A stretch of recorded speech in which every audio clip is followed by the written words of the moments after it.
26 46 डेइब मास शेष जाए प्रचंड तातीरू नाही त्राही आज काँ भाव कालबैशाखी वर्षा तथापि मुक्ति मिलनी घातक तातीरू बौद्ध बारिपदा 45 पाद देशर उत्तप्ततम विपज्जनक स्तर छुईला यूवी मात्रा चर्म कर्कट सनबर्न और आखि खराब होगा आशंका तो निश्चित भाव यार अनुमान कर निश्चित पुणी थे स्कूल छुट्टी वृद्धि हो पारे। देखा परवर्ती अपडेट। आकाशर अग्निवर्षा पिला सहे केमिति सोमवार स्कूल खोलने को गणशिक्षा विभाग निष्पत्ति आग को बढ़ तापमात्रा 12 टपिला यूवी स्तर 11 टपिले चर्मकर्कटर आशंका 45% स्कूल नहीं वज्रपात निरोध यंत्र कोरापुट और मालकानगिरी जिलार सब स्कूल लगी सारी केन्दुझर देवगढ़ और मयूरभंज 10% भी लगी नहीं अनुगुल जिले में आदौ लगी नहीं। वज्रपात समय स्कूल सुरक्षित पाठपढ़ा को सुनिश्चित करने को राज्य सरकार समस्त स्कूल वज्रपात निरोध यंत्र लगाइबा निष्पत्ति नहीं वज्रपात निरोध यंत्र लगाइबा बाध्यतामूलक बोली सब जिला शिक्षाधिकारी को निर्देश दिगला 2023 शेष सुधा सारे कहगला। ओडिशा राज्य विपर्यय परिचालना प्राधिकरण और एसडीएमए परिचालना कमिटी बैठक में यह बाबद विस्तृत आलोचना होता मात्र डेडलाइन मध्य राज्यर अधा स्कूल वज्रपात निरोध यंत्र और उपकरण लगी नहीं। मिलता सूचना अनुसार एपर्यंत मात्र 3673 स्कूल वज्रपात निरोध रे व्यवस्था राज्य में रूपांतरीकरण होता प्रथम द्वितीय और तृतीय पर्याय स्कूल तथ्य को देखिले 6626 हाईस्कूल अच्छी एप्रिल 4 तारिख सुधा 3673 अर्थात 55% स्कूल वज्रपात निरोध यंत्र स्थापन कर। देखा परवर्ती update. Block education office Koraput रही 16/4/24 866 to all the headmaster principal OAVM एवं government women's higher secondary school मध्य रही सबमिशन ऑफ यूसी सबमिशन पर रही चिठी SNA single nodal account zero balance account रही यूसी दाखल पाई निर्देश जहाँकि 1/4 ରୁ 10/4/24 जोटा कि बैंक स्टेटमेंट जोटा एक्सटेंशन होता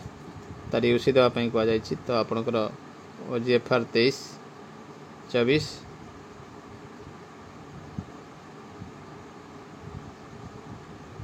निश्चित भाव देखिपे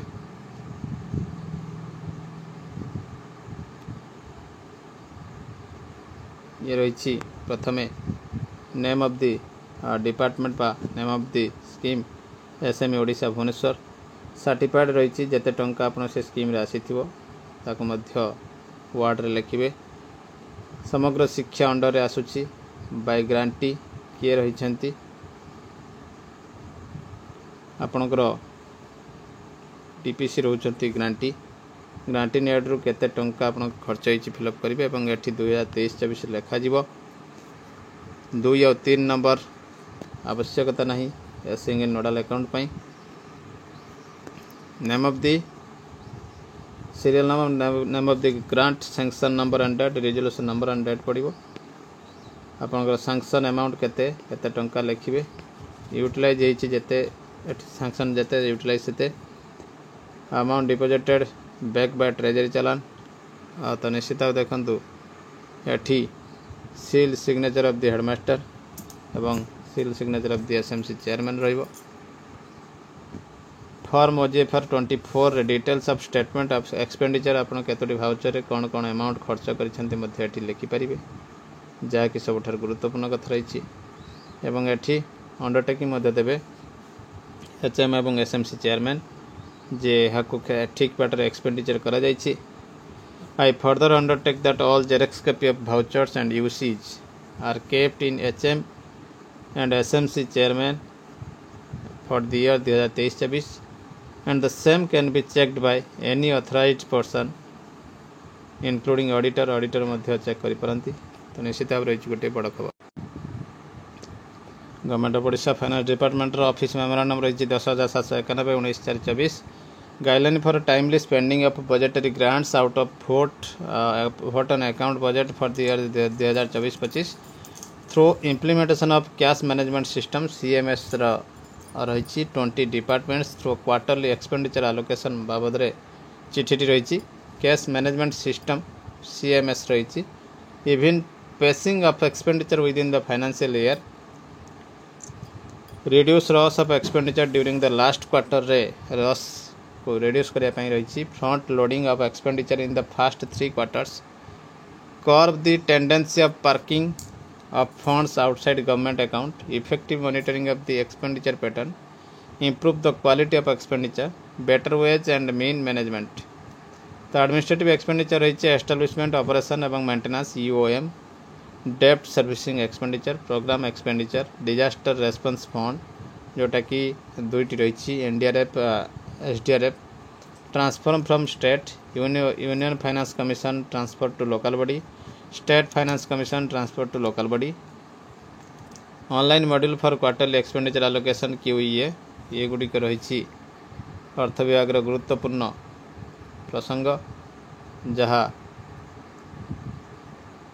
भोट ऑन बजेट को खर्च करिबार माध्यम रही अर्थ विभाग गाइडलाइन जारी करा जायछि। देखिबा परवर्ती अपडेट।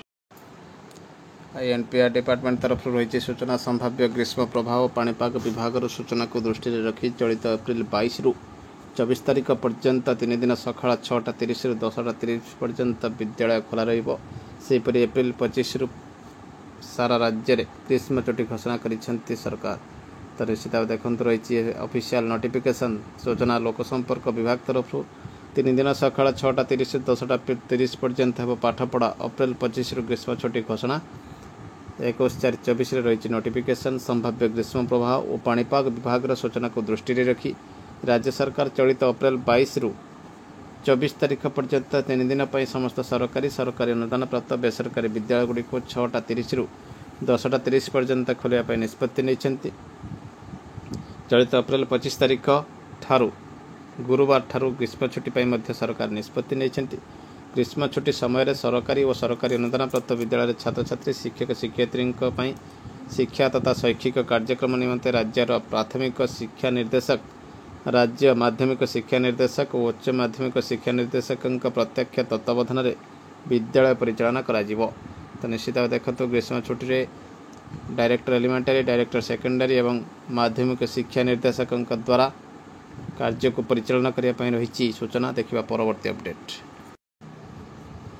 26 रे 46 डेइंब मास शेष जाए प्रचंड तातीरू नाही त्राही। आज काँ भाव कालबैशाखी वर्षा तथा मुक्ति मिलबनी घातक तातीरू। बौद्ध बारिपदा 45 पार देशर उत्तप्ततम